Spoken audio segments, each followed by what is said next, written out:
وَنُؤْمِنُ بِالْمَلَائِكَةِ وَالنَّبِيِّينَ وَالْكُتُبِ الْمُنَزَّلَةِ عَلَى الْمُرْسَلِينَ وَنَشْهَدُ أَنَّهُمْ كَانُوا عَلَى الْحَقِّ الْمُبِينِ، اور ہم ملائکہ کو بھی مانتے ہیں، انبیاء کو بھی مانتے ہیں، ساری آسمانی کتابوں کو بھی مانتے ہیں، اور ہم یہ بھی مانتے ہیں کہ سارے انبیاء حق پر تھے، سب انبیاء حق پر تھے۔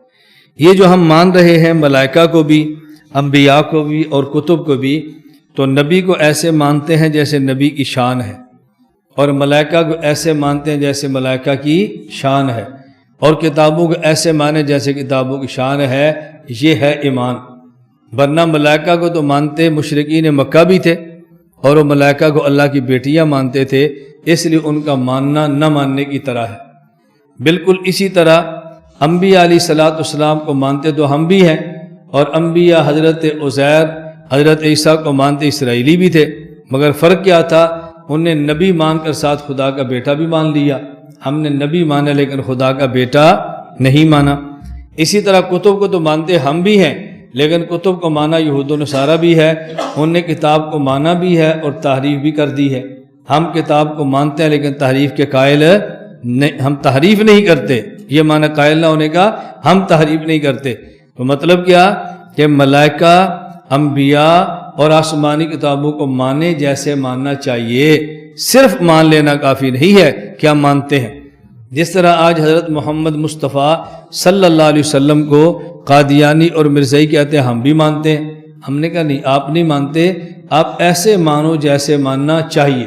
اسی کو اللہ رب العزت قرآن کریم میں فرماتے ہیں وَمَا يُؤْمِنُ أَكْثَرُهُمْ بِاللَّهِ إِلَّا وَهُمْ مُشْرِكُونَ، اکثر لوگ ایسے ہیں اللہ کو مانتے ہیں اور مشرک بھی ہوتے ہیں۔ اس کا معنی کہ جیسے ماننا چاہیے ویسے نہیں مانتے۔ اللہ کو مانا ہے، عالم الغیب کسی اور کو بھی مان لیا، اللہ کو بھی مان لیا، مختار کل کسی اور کو بھی مان لیا، اللہ کو بھی مان لیا اور نظر نیاز کسی اور کے نام پر بھی دے دی، اللہ کو بھی مان لیا اور چڑھاوے غیر اللہ کے نام پر بھی کر دیے۔ یہ کیا اللہ کو مانا ہے؟ اس لیے ایسے مانے جیسے اللہ تعالیٰ کو ماننے کا حق ہے۔ 54 وَنُسَمِّي أَهْلَ قِبْلَتِنَا مُسْلِمِينَ مُؤْمِنِينَ مَا دَامُوا بِمَا جَاءَ بِهِ النَّبِيُّ صلی اللہ علیہ وسلم معترفین وَلَهُ بِكُلِّ مَا قَالَ وَأَخْبَرَ مُصَدِّقِينَ، ہم اہل قبلہ کو مسلمان مانتے ہیں اور مومنین مانتے ہیں۔ اہل قبلہ کو مسلمان کہتے ہیں اور ان کا نام مومنین رکھتے ہیں۔ کب؟ جب تک وہ ان تمام چیزوں کا اعتراف کریں جو رسول اللہ صلی اللہ علیہ وسلم لے کر آئے، اور جو کچھ آپ نے فرمایا اور جو خبر دی اس کی تصدیق کریں، تب تک ہم اہل قبلہ کو مسلمان مانتے ہیں۔ یہ بات کیوں سمجھائی ہے کہ اہل قبلہ اسلام کی اصطلاح ہے۔ عام بندہ اہل قبلہ اس کو سمجھتا ہے کہ جو نماز کے لیے کعبہ کو قبلہ مانتے ہیں، جبکہ شریعت میں اہل قبلہ کا معنی یہ نہیں ہے کہ جو نماز میں کعبہ کو قبلہ مانے وہ اہل قبلہ ہے، نہ، شریعت میں اہل قبلہ کا مطلب یہ ہے کہ جو لوگ تمام ان چیزوں کو مانیں جو رسول اللہ صلی اللہ علیہ وسلم لے کر آئے، ان تمام چیزوں کی تصدیق کریں جو اللہ کے نبی نے فرمایا، یہ ہے اہل قبلہ کا معنی۔ یہ بات میں اس لیے کہہ رہا ہوں کہ بعض لوگ قادیانیوں کو مسلمان نہیں کہتے، اور دلیل ہی ہوتی ہے کہ قادیانی بھی تو اہل قبلہ ہیں، وہ بھی نماز پڑھتے ہیں تو منہ کعبہ کی طرف کرتے ہیں، اور اہل قبلہ کو مسلمان ماننے کا حکم ہے، کافر کہنا جائز نہیں ہے۔ ہم نے کہا اہل قبلہ شریعت کی اصطلاح ہے، اور اصطلاح کا معنی وہی کریں جو اصطلاحی معنی ہوتا ہے، لفظ دے کر اس کا معنی لغوی نہ کیا کریں، اصطلاحی معنی کریں۔ اب اہل قبلہ کا لغوی معنی ہوگا قبلہ والے، لیکن اصطلاحی معنی اہل قبلہ کا جو ان تمام چیزوں کو مانے جو رسول اللہ صلی اللہ علیہ وسلم لے کر آئے، اور ان تمام کی تصدیق کریں جو رسول اللہ صلی اللہ علیہ وسلم نے فرمائی ہیں، یہ ہے معنی اہل قبلہ کا۔ 55 وَلَا نَخُوضُ فِي اللَّهِ وَلَا نُمَارِي فِي دِينِ اللَّهِ تَعَالَى، ہم اللہ کی ذات کے بارے میں تو غور و خوض نہیں کرتے، اللہ کی ذات کے بارے میں نہیں سوچتے کہ اللہ کیسے ہوں گے، اللہ کی صفات کیسی ہوں گی، اللہ دیکھتے ہیں تو کیسے دیکھتے ہوں گے، اللہ سنتے ہیں تو کیسے سنتے ہوں گے، یہ کیسے شیسے ہم اللہ کی ذات میں غور نہیں کرتے۔ وَلَا نُمَارِي فِي دِينِ اللَّهِ تَعَالَى، اور اللہ کے دین میں ہم جھگڑے نہیں کرتے۔ یہاں دو باتیں سمجھ لیں، ایک ہے اللہ کے دین کے لیے دین کے مخالف سے جھگڑنا، اور ایک ہے خود اللہ کے دین سے جھگڑنا۔ اللہ کے دین سے جھگڑنا اور ہے، اور اللہ کے دین کے لیے اللہ کے دین کے مخالفین سے جھگڑنا اور ہے۔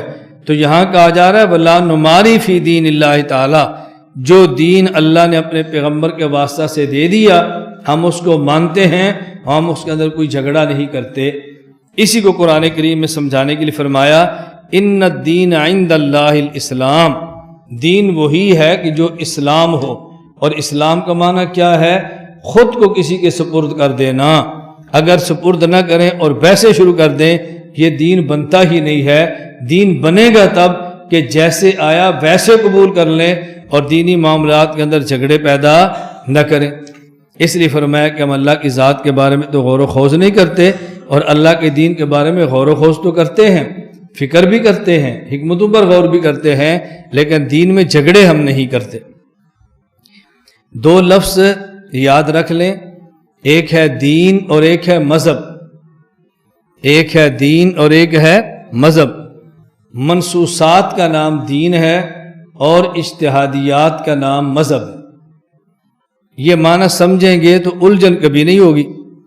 عام طور پہ جو مذاہب کو قبول نہیں کرتے اور اجتہاد کا انکار کرتے ہیں، ائمہ مجتہدین کا رد کرتے ہیں، تو اس کا عنوان یہ ہوتا ہے کہ ان الدین عند اللہ الاسلام، اللہ کے ہاں دین صرف اسلام ہے۔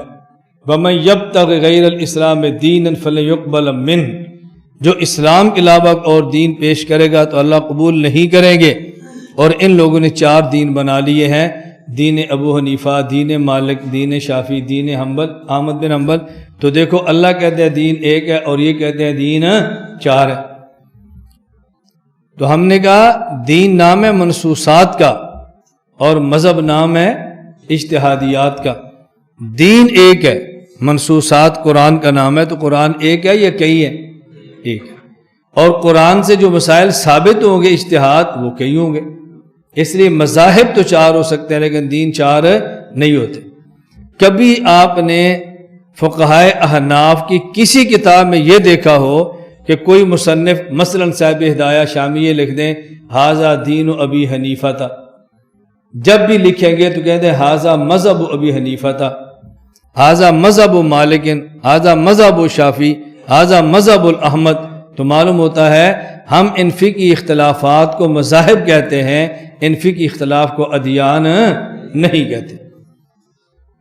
ادیان ان کو نہیں کہتے، صرف مذاہب کہتے ہیں۔ مذہب اور ہوتا ہے اور دین اور ہوتا ہے۔ وَلَا نُكَفِّرُ أَحَدًا مِّنْ أَهْلِ الْقِبْلَةِ بِذَنبٍ مَا لَمْ يَسْتَحِلَّهُ، اہل قبلہ جن کے عقائد درست ہیں، اگر ان میں سے کوئی بندہ گناہ کر لے خواہ کبیرہ کیوں نہ ہو تو ہم اس کو کافر نہیں کہتے۔ ہاں اگر وہ کبیرہ گناہ کو حلال سمجھے تو پھر اس کو ہم کافر کہتے ہیں۔ بات سمجھ لیں، اگر کوئی شخص عقیدہ اس کا ٹھیک ہو، کبیرہ گناہ کرتا ہو تو مسلمان ہے، لیکن اگر کبیرہ گناہ کو حلال سمجھ کر کرتا ہو تو پھر کافر ہے۔ مسلمان کو کافر کہنا یہ بہت بڑا جرم ہے۔ آج کے دور میں بھی یہ بہت بڑی بیماری چل رہی ہے، اور خوارج کی موجودہ شکل یہی ہے جسے آج ہم تکفیری فتنہ کہتے ہیں۔ ہر بندے کو کافر کہنا، مسلمان کو کافر کہنا، پہلے مسلمان کو کافر کہنا، پھر مسلمان کو کافروں کی طرح اڑا دینا اور اس پر خوشیوں کا اظہار کرنا کہ ہم نے مسلمان مار دیے۔ میں خود کبھی سوچتا تھا کہ یہ ہمارے یہاں بم دھماکے ہوتے ہیں، مساجد میں کیوں ہوتے ہیں؟ بم دھماکہ تو ہوتا ہے، مساجد میں کیوں ہوتا ہے؟ خود کو حملہ تو ہوتا ہے، مساجد میں کیوں ہوتا ہے؟ خود کو حملہ کرنے والا اپنی جان پیش کر رہا ہے، اپنے آپ کو قربان کر رہا ہے، دین سمجھ کے قربان کر رہا ہے، جنت کے لیے قربان کر رہا ہے، تو پھر مسجد کے نمازی کیوں مار رہا ہے؟ تو اچھی خاصی فکر، غور اور اچھی خاصی سوچ بچار کے بعد جو بات مجھے سمجھ آئی وہ یہ کہ ان کا ذہن یہ بنتا ہے کہ جیسے آپ علماء بیٹھے ہیں، آپ دین پڑھ رہے ہیں، قرآن پڑھ رہے ہیں، سب کچھ کر رہے ہیں، لیکن آپ بھی کافر ہیں۔ کیوں؟ مَن لَّمْ يَحْكُم بِمَا أَنزَلَ اللَّهُ فَأُولَٰئِكَ هُمُ الْكَافِرُونَ، جو اللہ کے فیصلوں پر راضی نہیں ہوتا، اللہ کے فیصلوں کے مطابق فیصلہ نہیں کرتا، وہ کافر ہے۔ بس ان کا ذہن کیا ہوتا ہے؟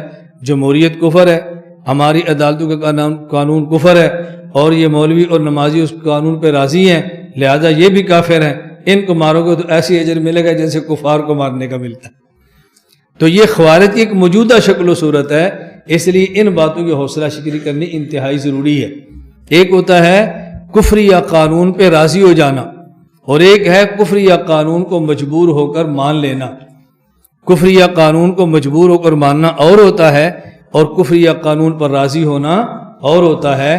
اس لیے موجودہ دور میں اس تکفیری فتنے کی اور خارجی دماغ کی نفی کرنا بہت ضروری ہے۔ اس تکفیری فکر اور خارجی دماغ کو توڑنا بہت ضروری ہے، ورنہ آئندہ کل مساجد، مدارس، خانقاہیں، تبلیغی مراکز، سکول، کالج، یونیورسٹیاں، تجارتی مراکز کوئی بھی محفوظ نہیں رہے گا، اور دین کا کام کرنا بے حد مشکل ہوگا۔ اور یہ بات میں آپ کو اس لیے عرض کرتا ہوں، آپ علماء اور طلباء بہت اچھی طرح اس بات کو ذہن نشین فرما لیں کہ پوری دنیا میں جتنا اچھا دین کا کام پاکستان میں ہو رہا ہے شاید ہی کسی اور خطے میں ہو رہا۔ اب جو لوگ اس دین کے کام کو ہوتا ہوا برداشت نہیں کر سکتے، وہ ایسے پلان بنا رہے ہیں کہ دین کا کام نہ ہو۔ اس کا حل کیا ہے کہ دین کے نام پہ کچھ لوگ میدان میں لائے جائیں، اور ان سے ایسی کارروائیاں کرا دی جائیں کہ لوگ دین سے متنفر ہو جائیں، دین داروں سے متنفر ہو جائیں، اور جب ان دین داروں کے خلاف کارروائیاں ہوں تو دنیا دار بندے کہ بالکل ان کے ساتھ ایسا ہی ہونا چاہیے۔ یہ سکول تباہ کر رہے ہیں، بچوں کو مار رہے ہیں، یہ شہروں کو تباہ کر رہے ہیں، کاروبار تباہ کر رہے ہیں، پاکستان کے دشمن ہیں۔ تو غیر شعوری طور پر ایسے کام کروا دیے جاتے ہیں تاکہ دینی ادارے، مساجد اور دین کے کام کرنے والی تحریکات کو کچل کے رکھ دیا جائے۔ میں اس لیے آپ علماء طلباء سے کہتا ہوں، اگر آپ یہ چاہتے ہیں کہ اس ملک میں دین کا کام آزادی کے ساتھ ہو، خالص عقیدہ بیان ہوتا رہے، مساجد اور مدارس آباد رہیں، تو اس دماغ کی حوصلہ شکنی کرو جو ہر دوسرے دن کبھی اس کو پھڑکا دیا، کبھی اس کو مار دیا، کبھی یہاں دھماکہ کر دیا، کبھی یہاں دو مسلمانوں کو اڑا دیا۔ آپ یقین فرماؤ یہ بہت بڑی سازش ہے۔ مدارس اور مساجد اور دین داروں کو ختم کرنے کے لیے، مساجد، مدارس اور دین داروں کی نفرت دل میں بٹھانے کے لیے، تو ایسے حالات میں ایسی باتوں پر بولنا تھوڑا سا مشکل ہوتا ہے، لیکن آدمی کو بولنا پڑتا ہے کہ اس کے علاوہ گزارا نہیں ہوتا۔ اللہ تعالیٰ یہ بات مجھے بھی سمجھنے کی توفیق عطا فرمائے اور آپ کو بھی سمجھنے کی توفیق عطا فرمائے۔ میں نے چند دن پہلے بھی کہا تھا کہ ہمارے جو پیام پاکستان بنا ہے نا، اور یہ عام بندوں کا نہیں ہے، جس میں ہمارے اکابر، ہمارے علماء بڑے بڑے سب نے مل کے اس کو بنایا ہے، تو ہمیں چاہیے کہ کوئی ایسی تحریک جس کے ذریعے دہشت گردی کے حوصلہ شکنی ہو، ہم اس تحریک کا ساتھ دیں اور دیانتداری کے ساتھ دیں، کسی کے کہنے پر نہ دیں۔ جس کو غلط سمجھتے ہیں اس کی تردید کر دیں، اور جس کو ٹھیک سمجھتے ہیں اس کی تائید کریں۔ اللہ تعالیٰ اہل علم کو اپنی ذمہ داریاں نبھانے کی توفیق عطا فرمائے۔